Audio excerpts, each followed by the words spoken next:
come to save the day. Here I am with the great Rob Zombie. No, man, lately everywhere we look, we're hearing on MySpace, you're telling us this, you're telling us that about Halloween 2. Yeah. Are you afraid that you're giving too much away ever? Not really, because I feel like I never said anything worthwhile yet. Okay. People are like, oh, I know so much about the movie, but I purposely have not really said or released anything that I thought was even remotely significant. Okay. So Yeah, because eventually, I've just basically been putting out like really secondary crap to people, because I don't want to give all the good stuff away, but I know people want to see something, so I try to give them something so they're happy, but it's pretty like minor stuff, really. Well, it's like a double-edged sword because you want to kind of get them in and get them interested, but if you give them too much, it's going to spoil the whole fucking thing. Well, that's the thing, and you can't win because at the end of the day, when they put the trailers together, they always give everything away anyway. So, but I'm a big fan of not. I always enjoy movies more the less I know. Yeah. And I've been trying to keep all the big stuff in this movie a secret, but it's hard. Well, how is it? Okay, there's a lot of going on with the ghost of the mom. Yeah. Are we talking psychological stuff here? I mean, with what you can say? Well, what I wanted to do was, for me, the trick is how to keep Michael Myers interesting. Okay. Because he's a tough character because he doesn't talk. You don't really see his face. It's a very controlled character. And plus, like someone said, this is like the 10th movie he's been in. So, yes. With the first movie, I thought, okay, so I have him as a kid. And by spending half the movie with him as a kid who's talking, that sort of feeds his character so you know something. But I thought, well, what do I do in this movie without just having Tyler sort of stomping around killing people? And I thought we kind of get inside Michael's mind and see what he sees at times. Okay. And it's sort of like this weird, I don't want to give it away, but the thing with his mom is not what everybody thinks it is, because I know what some people think it is. But I don't want to say what it is because then you'll know. But it's sort of like these reoccurring visions he has about things to, I don't know. We'll see.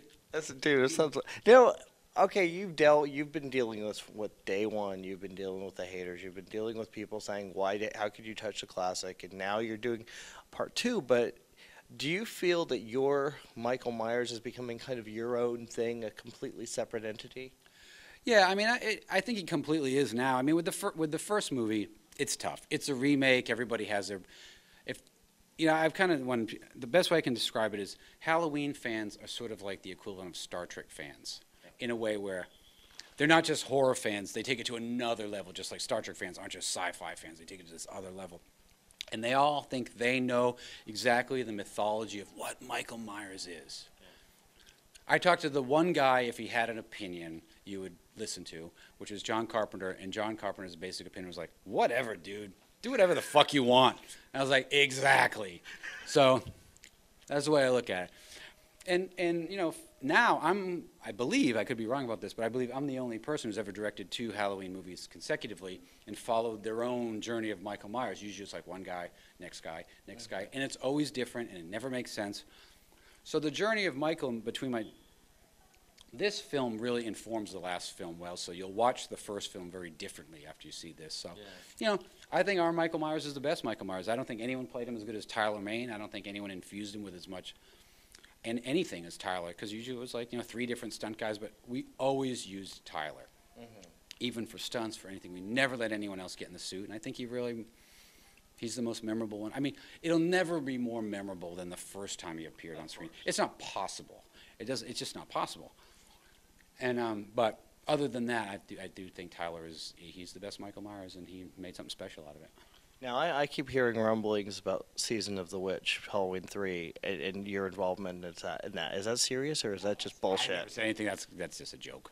Why the fuck do people pick this shit up? People say the funniest. This is how everything goes. I heard, Mike. You heard what from who? Your friend at the fucking 7-Eleven? What? You didn't hear nothing. You sat down one day, made up some bullshit, told your friend, and he now thinks it's real. That's exactly what goes on all day long. I heard. You didn't hear nothing. Well, seriously, look at fucking when everyone was dying off. You had, Jeff Goldblum died. Yeah. See, how fucked up is that? You hear about your death from Twitter.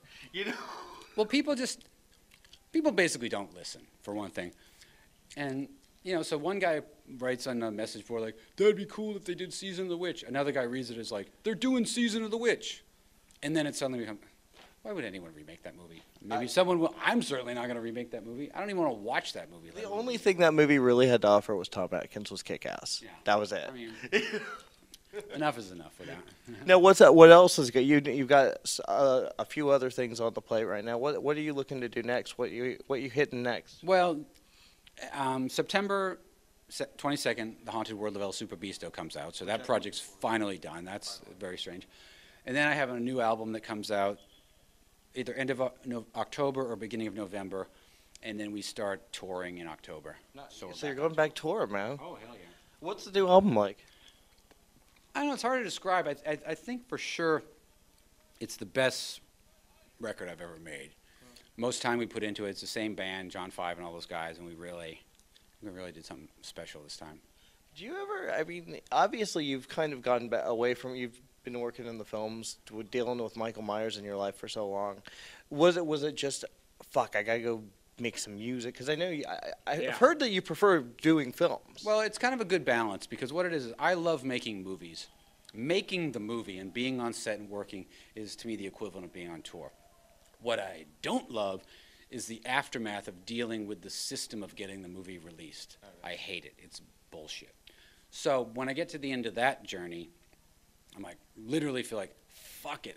I want to get the band, get in the bus, and go. Yeah. Because, you know, with music and stuff, it's like there's nobody who's ever got an opinion that tells you what to do ever. Whereas movies, you're always battling. You're always battling to get things done. And, you know, it is what it is, but after a while, you know, it beats you down and you want to get away from it for a minute. Do you ever stop writing? Are you always constantly writing? I'm always writing because I'm always thinking about the next thing, you know, so I'm always writing something.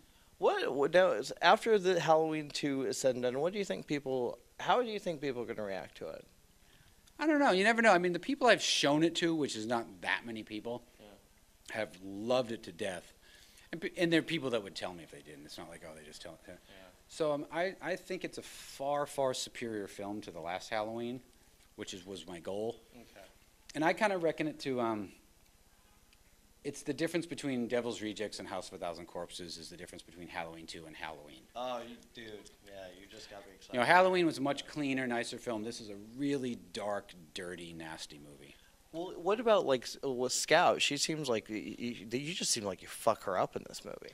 Yeah, she's real dark from the beginning. She's like she's a real fucked up character in this movie. In the first movie, she's like a nice girl and things go bad. Now she starts the movie off pretty messed up.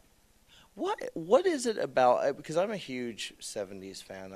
I'm like, every time you make a movie, I get all excited because you're getting PJ Souls, you're getting E.G. Daily. What is it about this movie? Who can we expect that maybe hasn't been mentioned or that you're excited about personally? I'm trying to think who hasn't been mentioned.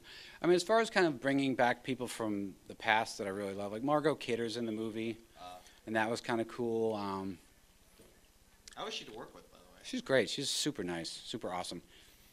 I think Brad Dourif is one of the people that I'm most excited about because his part in this is big. Oh, nice. His part in the first one was pretty small, but his role in this is much bigger, and he really, really got into it. Nice. And gave a really special performance, I think. It just seems like, even from this poster, you got the hair thing going on. It just seems like a much more vicious and violent film. It's a much darker, nastier movie than the last one. It's much, it's different. It's more your voice, it seems like. It totally is. I mean, the last movie, I thought the first part of the movie was very much me, and the second part of the movie was kind of like me doing this John Carpenter thing. This is like 100% my shit all the time. Was there ever a time that you thought, you know what, maybe I should just ditch the John Carpenter stuff and just make it my own? Well, my original idea that I had pitched to them, that I wish we had done, but we didn't, was to make 2 movies simultaneously. Oh. Make young Michael Myers and Smith's Grove and his escape the first movie. Okay. And I wanted to end the movie with him pulling the mask on. That would be the first film. And the second film would be everything that takes place in Haddonfield. And that way I thought you would have everything. But then it became one film, and then it became a lot of shit to jam into one film. So it kind of almost feels that way, like it feels like you're watching half of one type of film, and then it flip-flop to another type of film. Well, whatever.